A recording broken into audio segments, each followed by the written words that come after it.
حضور صلی اللہ علیہ وسلم نے ایک دعا فرمائی، آپ بھی ایک مرتبہ دعا پڑھ لیجئے۔ وہ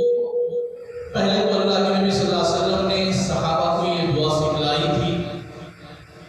جیسے قرآن کی آیتیں ہوتی ہیں حضور صلی اللہ علیہ وسلم جیسے ان کو سکھاتے تھے،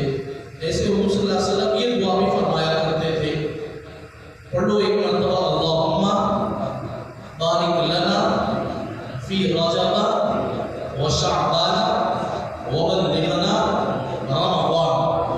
حضور اکرم صلی اللہ علیہ وسلم نے ایک دعا فرمائی، اللہم بارک لنا فی رجب و شعبان، اللہ ہمارے لیے شعبان اور رجب اور شعبان میں برکت عطا فرمائیے اور رمضان تک ہمیں پہنچا دیجیے۔ حضور صلی اللہ علیہ وسلم نے رمضان کے لیے برکت کی دعا نہیں فرمائی، آپ غور کرو حدیث میں اس دعا میں فرمایا اللہم بارک لنا فی رجب و شعبان،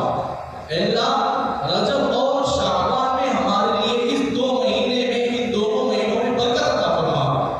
وبلغنا رمضان اور رمضان تک ہمیں پہنچا دیجیے، اور رمضان میں ہمیں برکت عطا فرما حضور صلی اللہ علیہ وسلم نے نہیں فرمایا۔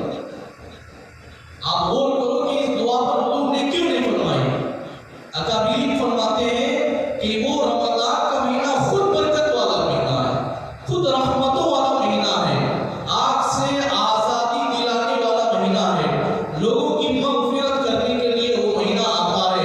لوگوں کو جہنم سے آزادی دلانے کے لیے وہ مہینہ آتا ہے، اور لوگوں کو اللہ سے جوڑنے کے لیے،